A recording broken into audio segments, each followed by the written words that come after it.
Hi friends, it's Amy. Welcome to my bookish life. Today I have some gifts. I have taken the gift cards that I have received from my students that I've kind of been saving up longer than I realized, and I was able to grab some books. Some of these are for me, some of these are for my classroom, but let's get to it. So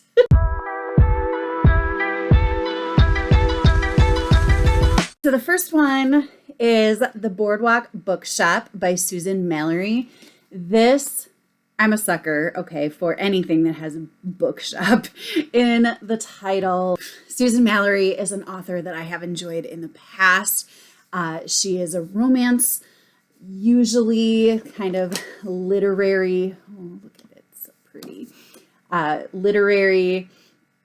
This is a story of friends who become family, giving each other courage to start over.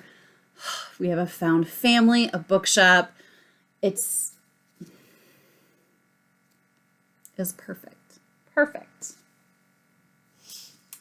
Next, I used some gift card money to get Book Lovers by Emily Henry. I am so excited to have this book in my possession. I don't know when I'm going to get to it, but rest assured, I will. Then I have Close Quarters, A Pivotal Pause by Amanda Zieba. This is the second book in the Close Quarters series. I don't know if it's a duology at the moment. I do believe that it is going to continue on and become a series. I absolutely adored book one, Close Quarters. I read it in June, zipped through it, loved it. The Ames cousins are just great characters, loved them. I love that Amanda Zieba is a local to Wisconsin author, and she writes great characters. So I'm excited to have this one in my possession. Then I got Lock Every Door off of my wish list. I'm so excited. As soon as I finished The Last Time I Lied, I was like, you know what? This one's I have to read. Of course, this is a thriller. Riley Sager. We have an apartment sitter, which I house sit quite often. So hopefully I'll still want to after reading this. Then next I have The Paper Girls of Paris. No, The Paper Girl of Paris by Jordyn Taylor. This was the deli or the cafe pick at Barnes & Noble when I was there using my gift cards. And with a cafe purchase, which I used a gift card, you could purchase this book for $5. And it just spoke to me because it is a historical fiction. It's dual timelines, apartment in Paris. We have the Nazis invading France, so it's World War II, and it just, I don't know. So here's the then timeline.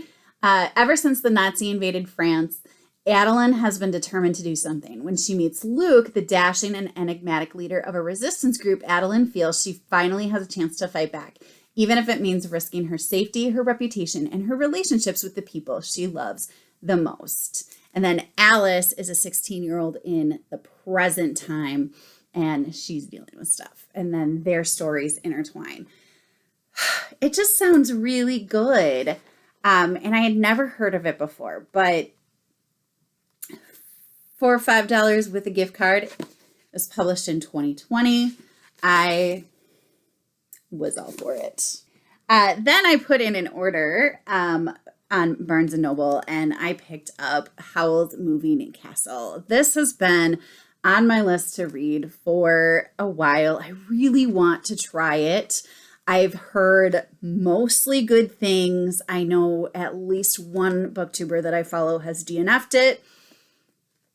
but I just really want to give it a chance anyway. So this is Howl's Moving Castle, Diana Wynne Jones. A lot of these just have been on my wish list for a really long time, and I just decided to take care of it. This one, though, has just made it onto my wish list, and I didn't even put it on my wish list. I just got it. This is The Dead Romantics by Ashley Posten.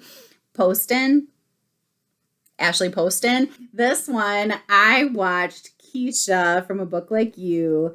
I watched her vlog where she read this book, and I immediately went to the Barnes & Noble website and I ordered it with my gift cards. That was also the same time that I ordered this. So it just felt right. I'm going to link her vlog down below. And if you don't want to read this book when she is done, after you've watched her vlog, let me know. Because all I wanted to do was read this book after I watched that. Now, have I started this? No. Do I want to? Yes. So we have a ghostwriter, which I just think is fascinating, for one of the most prolific romance authors in the industry, and she has a problem. After a terrible breakup, she no longer believes in love. It's as good as dead. When her new editor, a too handsome mountain of a man, won't give her an extension on her book deadline, Florence prepares to kiss her career goodbye. But then she gets a phone call she never wanted to receive, and she must return home for the first time in a decade to help her family bury her beloved father. I don't know. It just sounded so good when she just made it sound so good. So I'm really excited to have this on my shelf. I have 2 more left. These are middle grade. So I have the 1 middle grade. I have 2 more middle grade. This book I have already read. This is Nightbooks by J.A. White. This has been on my classroom wish list for a while, but I just read the sequel, an ARC of the sequel, Grave Books, and I just really enjoyed it. But not as much as I loved Nightbooks, and I really want Nightbooks on my shelf. So I decided that this was going to happen. I was browsing Barnes & Noble for a while. I knew that I wanted to get some books for my classroom, and this one I kept on going back to it. I couldn't not. We have Alex, and he loves to write stories, especially scary stories. And one night he is kidnapped by a witch, and she will let him live as long as he tells her a story every night. It's just a really, really, really beautiful book. I loved it. It was creepy, gave me goosebumps. So ironically, it was also Keisha's recommendation that put this on my radar. So totally a coincidence, but there you go. And then this I have never heard anybody talk about, but it is a little bit older. It was published in 2017, which is before I was really following BookTube. It's before I was on BookTube. So this might be a very popular book at some point. I don't know. This is Hideout by Watt Key. And I read the synopsis to this, and I just felt like it was worth looking at. So this says 12-year-old Sam has been given a fishing boat by his father, but he hates fishing. Instead, he uses the boat to disappear for hours at a time, exploring the forbidden, swampy surroundings of his bayou home and searching for a dead body that is rumored to be somewhere in the wilderness. Then he discovers a lone boy named Davy mysteriously repairing an abandoned shack deep in the woods. Suspicious of the boy's evasive explanation as to why he's by himself, Sam soon becomes entangled in his own efforts to help Davy. But this leads him to telling small lies that only get bigger as the danger increases for both boys and hidden truths become harder to conceal. It just sounds so good. So very excited to get this one in my classroom. And that is it. I have these 3 middle grade that will be going into my classroom, and I'm so excited about it. These two I am hoping to read at some point. This one I already have. And then I have more adult than I realized. But I just don't feel that bad.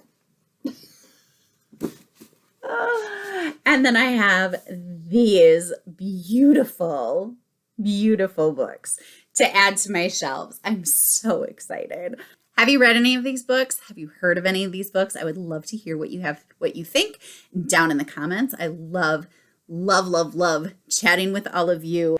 I hope that you're finding something wonderful to read. And until next time, happy reading. Bye.